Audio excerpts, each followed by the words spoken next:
Hello there, and welcome to episode 10 of the Unqualified Opinions podcast. I'm your host, as always, Marco Yerkovich. Joining me on today's episode, Will Byerman. Make peace with your God, stay woke, y'all. Lock your doors, hide your children. Disciple plague is back. It's worse this time. All right, no Tim Seipel as you could gain from that. Before we start the podcast, though, please remember to like this video, subscribe to the channel, and leave a comment down below. On today's episode, we're going to be talking about the Myles Garrett incident, Antonio Brown apologizing to the Patriots, our power rankings, and much, much more. So let's get right into it with the Myles Garrett incident. So Garrett is suspended indefinitely, but at least for the remainder of the season. Pouncey got a 3-game suspension, the center for the Steelers, and a couple guys getting 1-game suspensions. So your overall thoughts on the brawl and what happened? First things first, it's absolutely inexcusable for both parties, I believe. Just to get out of the way, I think Mason Rudolph definitely escalated things. I've heard lots of people's opinions on what he did to Garrett when they're on the ground. From the video angles I saw, I can't say for sure what Mason Rudolph did in that situation, but I do know that what Garrett did was inexcusable. Pouncey and DeCastro, I was here for that one. That's what you do for your quarterback and your teammates. I'm glad to see they stepped in and roughed Garrett up a bit, but it's a real shock from Garrett. Like, I remember reading about him in Sports Illustrated Kids, and they're profiling him as like, he loved dinosaurs and science. He's just like a super goofy, friendly guy. Did not expect him to do this. I think Mason Rudolph even said today he didn't expect this, but there were quite a few like really egregious hits, like helmet to helmet hits initiated by the Browns, like 4 or 5 in the game. Plus this at the end, it kind of felt like an agenda that Freddie Kitchens and the Browns were setting. Well, that was our quote from The Athletic. I can't remember which writer. I'll try to find that so we can throw it in on a slide. Make sure you do credits given. But they said in their power rankings, we've been wondering what kind of teams the Browns are. Well, we know now they may have won a game, but they're a dirty, undisciplined football team, and they're not mature at all. Yeah, that they are. So let's move on to what the course of action for Garrett and the league should be after the incident. So your thoughts on what Garrett needs to do? I'd say full 16-game suspension, personally. Right now they've got an indefinite suspension, so it's the remainder of the season and then anything beyond that. So you think the remaining 6 games, which is already guaranteed, he's appealing, but he's probably not going to get it done by the end of the season. And then you're saying the next 10 games of next season as well? Next 10 actually sounds a bit harsh. I'd say at least 6 next season, though. Okay, so a 12-game suspension, which I believe the largest on the field incident related suspension was 5 games. Albert Hainsworth. So I mean that would be quite a step up. So what do you think the league's response needs to be? Outside of the suspension, like are they setting some kind of legislation or sending a message to the players outside of this suspension? I think a suspension sends enough of a message, and that we really haven't seen anything like this in a long time with like at least like the helmet weapon part. I know Vontaze Burfict, just him in general. As always, he decided to go to the media and like illegally hit himself in the head in front of everyone again. But he had some stuff to say about that. How about he was being set up just like Myles Garrett. Myles Garrett made one mistake, and sadly, it's like Hainsworth. When you think of Albert Hainsworth, I'd say Garrett's definitely a better player already. But he was kind of like a Joel Embiid to me, sort of. Not as outspoken, like he's just a goofy, big, fun kid, and he's really good at football. But his narrative now is forever going to be he's the guy who, let's be honest, could have killed Mason Rudolph if that went differently. I mean, yeah, if you would have hit him that is a 5 in to the 8 helmet, pound piece of plastic. That's like if I picked up a dumbbell and went like bludgeon Jared over there. Not gonna be good. It's that would be a really big mess. A lot to clean up. So let's move on to the Antonio Brown saga, resurfacing once again in the media, this time because he's apologizing to Robert Kraft and the Patriots. So your thoughts on the apology? Is it too late? I don't care what Antonio Brown is anymore. I know you were sick of him even when we were talking about him earlier in the season. For sure. As far as I'm concerned, I wish we could just slam the door on this whole chapter. Well, does he still have a place in the league in your eyes? I'd gladly take him on my team. The Patriots under the conditions that he could never speak again. If he could never speak or tweet again, I'd be totally happy to have Antonio Brown play for my team, but he's killing his own career, and the big thing is he totally fails to see that he's at fault here. he's expecting some kind of conspiracy here. I don't know what he's expecting. And just one more quick thought on Myles Garrett that just randomly came to me. It's probably the worst thing I've heard of since Bill Romanowski, this old linebacker enforcer type for the Raiders, like shattered and permanently damaged the skull of a teammate for no apparent reason at practice. I think he like ripped a helmet off, smacked him with it, or either smacked him with a helmet or just punched him. But yeah, that was an example of what could happen to Rudolph. I'm really surprised Rudolph was walking. But back to AB. After that, sorry, that's Romanoff just popped into my mind because he's probably the most illegal, aggressive player we've had. But Antonio Brown, does he have the talent? Yes, but at what I point think does it outweigh it? if he gets in line, I know this is so many chances beyond his second life, but his second life in the league anyway. Can we say the league misses him that much? No, not necessarily. in my There's opinion, a plethora of great wide receivers, but there are teams definitely in need. He could go back to the Patriots. Personally, in my opinion, this is the just 49ers. We've just been able to appreciate some pretty underrated greats. For example, Michael Thomas, incredible numbers. He's putting up a legitimate like MVP, not MVP winning, but MVP conversation. All pro type here. All pro for sure. We've got to see Nuke and Tyreek Hill and Michael Thomas, especially. Like we've got a lot more focus on these guys. I can't really say the NFL's missed having Antonio Brown as like a big face of it. All right, with that, we're going to move on to our NFL power rankings for this week. So first up at number 10, I have the Philadelphia Eagles. They fought valiantly against the Patriots. Now, their offense outside of that 95-yard touchdown drive did basically nothing. Less than 300 yards of total offense. That is not acceptable. But against the Patriots, few teams have done much better offensively, outside of the Ravens, of course. So I had to pop in the Eagles. They're the only 5-loss team we've had in the power rankings to this point. They're 5-5 on the season, but things are looking on the up and up for them because they have a pretty easy schedule from this point forward. They have a pretty solid chance of making the playoffs, either as the winner of the NFC East or as a wild card. Then I've got the Chiefs, who kind of seem to have finally hit a bit of a rhythm here. We'll see if they can stay consistent offensively.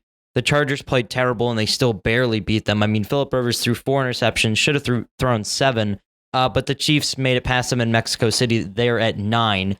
In 8th, I have the Cowboys, who overall, they've been on a pretty steady incline throughout the season outside of that 3-game losing streak midway through the season, but overall, the Cowboys are looking pretty solid. 7, I've got the Minnesota Vikings. After the scare against Denver, they really kind of turned a page there after that halftime. They look like a completely different team, both offensively and defensively. Next up, I've got the Packers still clinging on to the lead by half a game in the NFC North. They look like they could beat almost anybody. 49ers, I got to punish them for continuing to struggle against mediocre opponents. This is the second time this season they've almost lost to the Cardinals. Of course, they struggled with the Steelers and a number of other really weak teams. 4th, I've got the Seahawks, who handed the 49ers their only loss of the season in overtime. Saints at 3rd, really one of the most consistent and strong teams in the league. Patriots, I've got to drop them down to 2 for the first time this season, just because, they've had a lot of chances. They didn't dominate as well against the Eagles. The offense just isn't quite there yet. They have time. They can get there. They can still get back into the number 1 spot. Of course, number 1, though, the team that beat the Patriots a couple weeks ago, the Ravens, who have looked like the most consistent and strong team, best team in the league since that loss to the Browns. Your thoughts on the top 10, Will?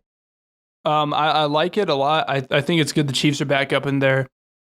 Eagles, little questionable. They're really starting to have some issues with Carson, I think.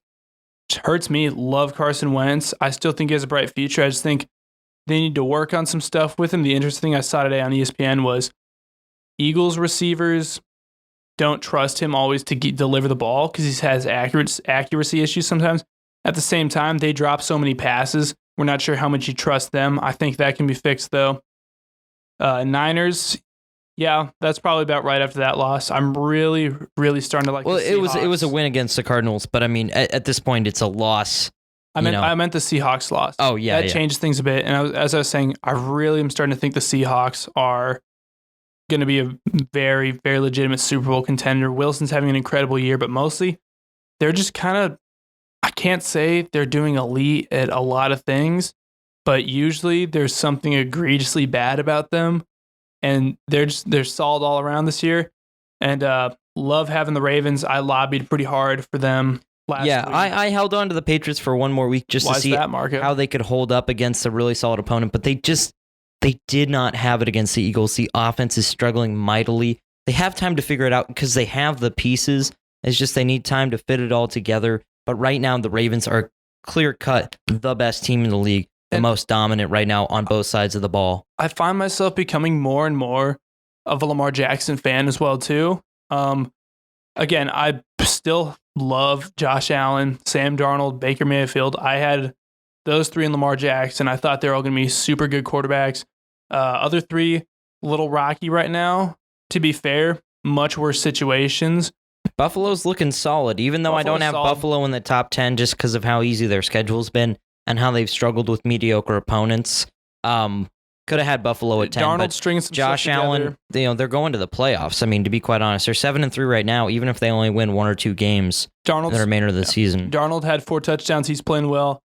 I think Baker's going to be much better. I still think he's going to be a Pro Bowler at least a couple times. But Lamar has taken it to another gear, and there's a lot to like about him. MVP favorite Lamar Jackson right now. Entertaining style of play. And the bigger thing, too, is we all love a good narrative. He loves playing quarterback. We're going to have him at wide receiver potentially. Yeah, to put him in a context that us Nebraskans can understand, it's that Eric Crouch was asked to move to safety or wide receiver. Tommy Armstrong was asked to move to safety or wide receiver when he got to the league. Both of them refused to. Crouch stuck around a little bit. He was gone. Armstrong didn't last as long. But imagine how great we would feel if we had seen Eric Crouch stick around as a quarterback, become a star like that. Just put that in the context. Lamar Jackson is just an insane talent. Even, we have Russell Wilson and Patrick Mahomes, which are the peak athletes in the league at quarterback. But now it is Lamar Jackson. Whether or not he's a better quarterback than those guys, obviously that's still, yet to be decided. But at the moment, he's not a better quarterback than them. But as an athlete, I mean, he's probably the greatest athlete, I should say. Greatest athlete we've ever had play the quarterback position. I've never seen someone so fast, so twitchy, so mobile, so hard to tackle at the quarterback position. I love how he's taken the running back label, which is used to spite him for so many years, and that's his thing now. He's played well for a running back. He's got a chip on his shoulder. He's going to keep playing well at an elite level, and he's elevating a supporting cast in Baltimore that's not as strong as most of these teams are. So all power to Lamar Jackson. Loving the Ravens right now. Yeah, Ravens are looking really good. So with that, we're going to welcome in Paul Hires and Jared DeHaan into the podcast as we move into our Heisman watch list. So we're just going to go through our third, our second, and our first. So Will, who do you have third on your Heisman watch list?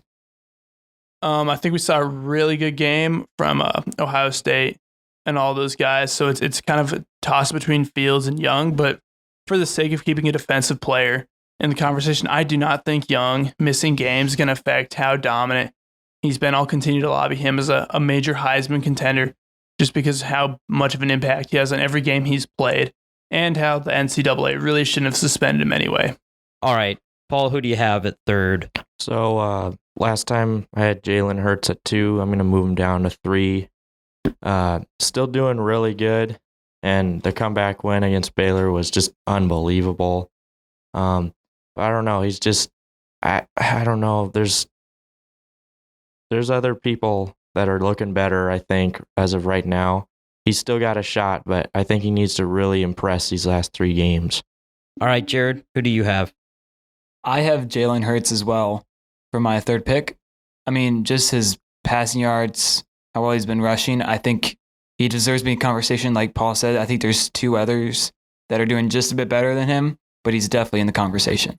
Well, I'm going to go with another Ohio State player, Justin Fields. He's got the potential for a few Heisman moments this weekend against Penn State, a game we'll be picking later on in this episode. But he has the potential to move up higher on my list. So, Will, who do you have in second? I'll keep Jalen Hurts up there. I just think he's really anchoring a solid Oklahoma team that had a huge comeback, 28-3 Atlanta Falcons reference for you, Jared. Not Jared, Marco. I'm tired like you, Jared. Don't worry, bud. But major comeback against Baylor, who hung in there a lot better than I thought they would have, to their credit, but he led that comeback. That's a signature Heisman moment for Hurts. All right, Paul, who do you have? Yeah, I'm going to go with Fields here. And really, the main reason is just the touchdown interception ratio 31 touchdowns, only one interception. And he hasn't played all that much because they've taken the starters out earlier and earlier. It seems like every game, 2,100 yard. All right, Jared, who do you have in second? Man, I think me and Paul might have the exact same list because I have Justin Fields as my number 2 as well. I think just the little amounts that he's actually played because Ohio State's been so dominant and him having these insane numbers is quite eye-popping. And I think this weekend, them against Penn State, if it can be like a close game where Justin Fields is in there the entire game, it'll be really interesting to see how many yards he can actually rack. Right, like I said, he's got the potential for some Heisman moments. Talk about a guy who had some Heisman moments the last weekend. Jalen Hurts is my number 2, the Oklahoma quarterback, who had a lot of great moments in that 25-point comeback win against Baylor. So he's my second. Will, who do you have as your number 1 in the Heisman list? I'll keep it really brief, Marco. Joe Burrow. Nothing to say there. He's the best. All right, Paul. Yeah, you can go ahead and scratch that J in there because all 3 of my picks have a J. Joe Burrow's really looked top notch. I mean, 38 touchdowns, 3,687 yards against tough competition. It's his trophy to lose, as I said before. All right, Jared, who do you have? Paul and I are the exact same. I have Joe Burrow as well. Us Jays got to stick together, and all 3 of my picks are Jays. So, If Joe I do Burrow. recall, last time Jared did not have Joe Burrow. He's the only one who didn't have Joe Burrow in his top 3. Now he's all aboard the hype train for Joe Burrow, as am I. I had Joe Burrow at number 1 last time. He's going to stay there. Joe Burrow, all 4 of our number 1s. Is that a clean sweep alert? yes, it is. And the reason I didn't put him on last time is because I thought it was like so like obvious. I mean, Sure. I mean, yeah, that's why. it was pretty You're giving obvious. Heisman voters way too much credit here. They're not like the NBA, NFL awards.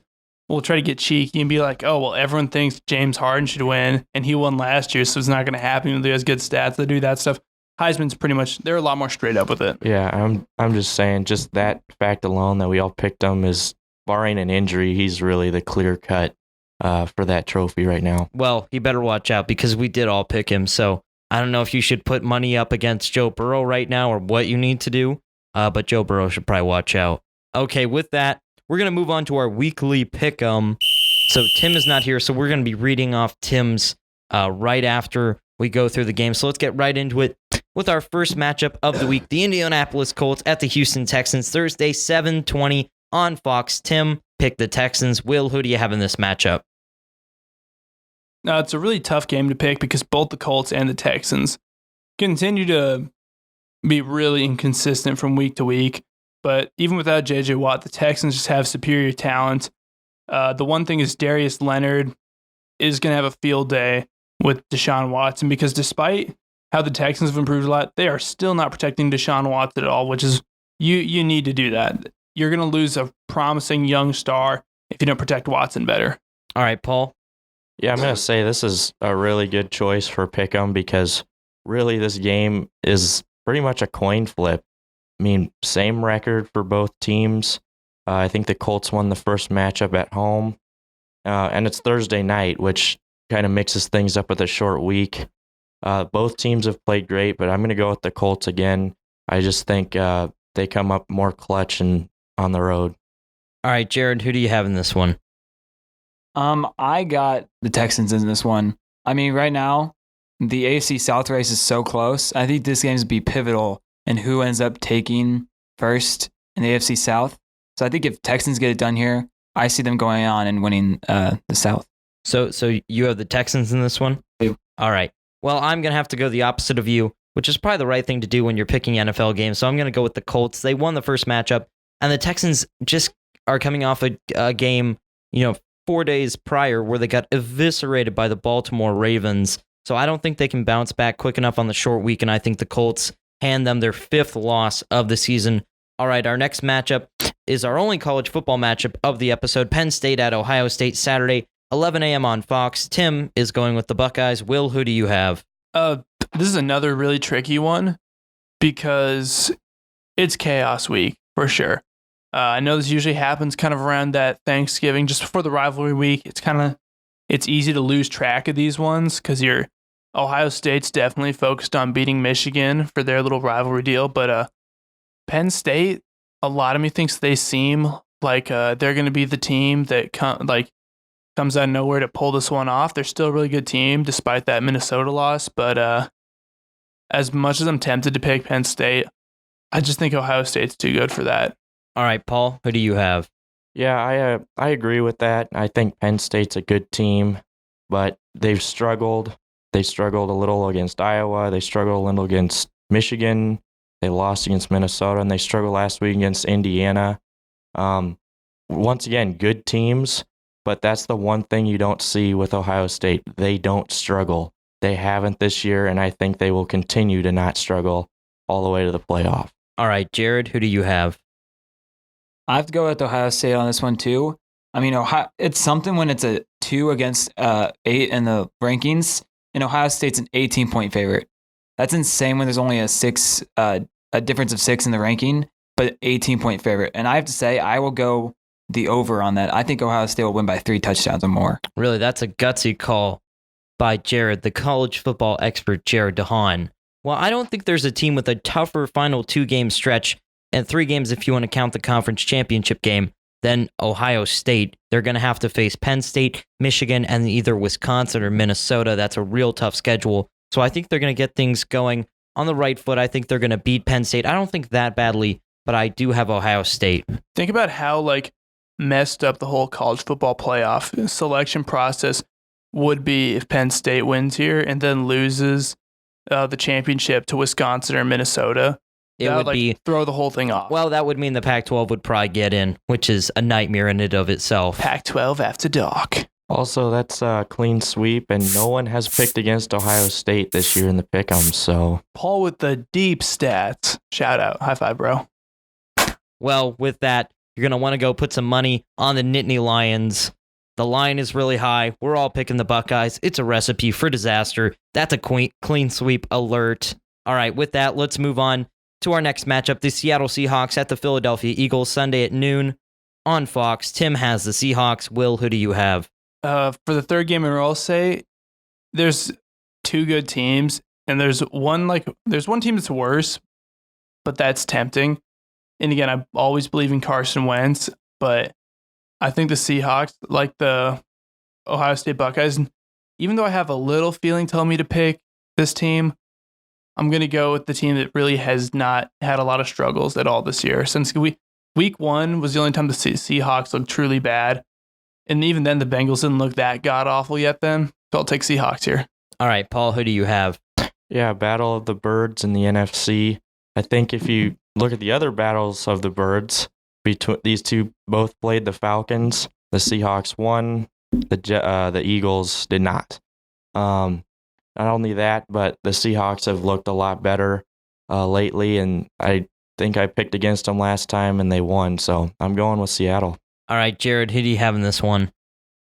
Well, as we all know, I have the curse with me, so I'm just going to go with the same one as those two, so I'm going to go with Seahawks as well. We'll see if I can actually get a game. He's dragging us all down. I have to go with the Seahawks. So not only is that the DeHaan curse, that's another double whammy. That is also a clean sweep, as we all have the Seahawks. This is very bad. Everyone go put money on the Eagles. They actually played the Patriots pretty well last week. They could very easily beat the Seahawks. This is not looking good for us. Let's just abandon that and move on to our next game. The Dallas Cowboys at the New England Patriots, Sunday 3:30 on Fox. Tim went with the Cowboys. Will, who do you have?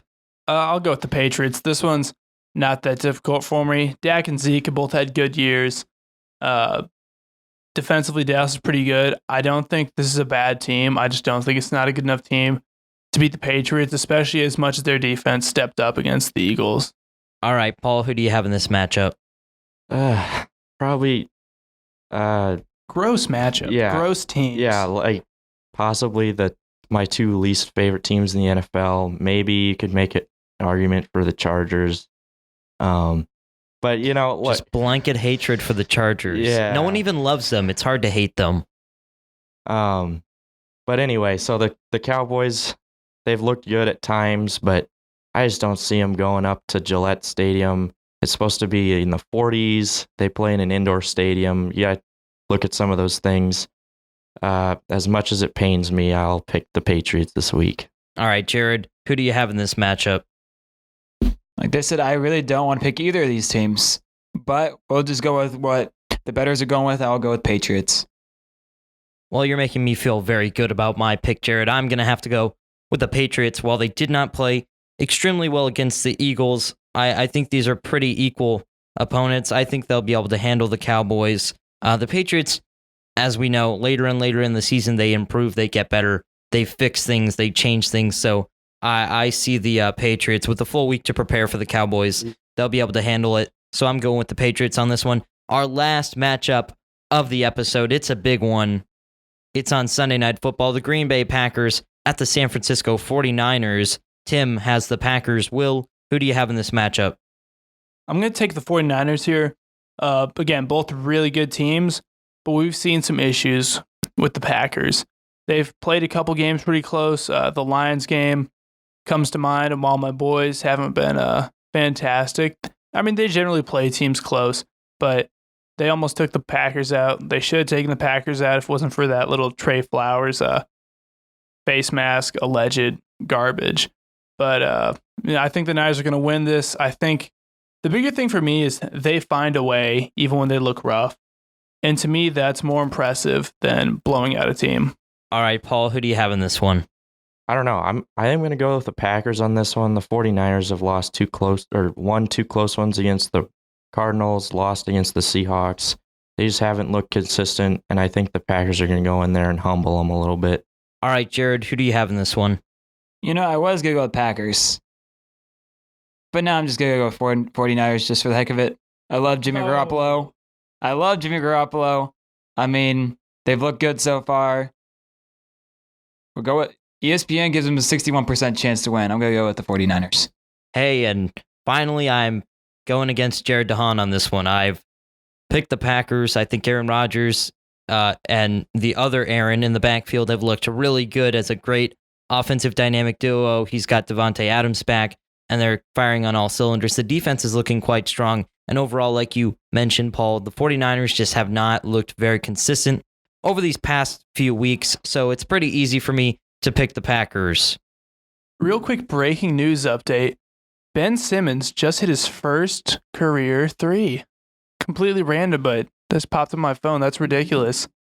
Can we just talk about that for a minute? It's my been 3 God. years. Let's get some NBA Oh my on God, this podcast. boys. Oh my God. 3 years. And it could be 3 years before he takes or hits another one. But wow, if he could do this consistently, this adds new depth. It's not going to happen. It's an not accident. going to happen.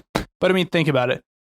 They got Josh Richardson, Al Horford, Joel Embiid. You got to Ben spread Simmons, the floor. And Tobias Harris is a starting lineup. That's 5 awesome defenders. If they had shooting from Simmons, whole new level. Wow.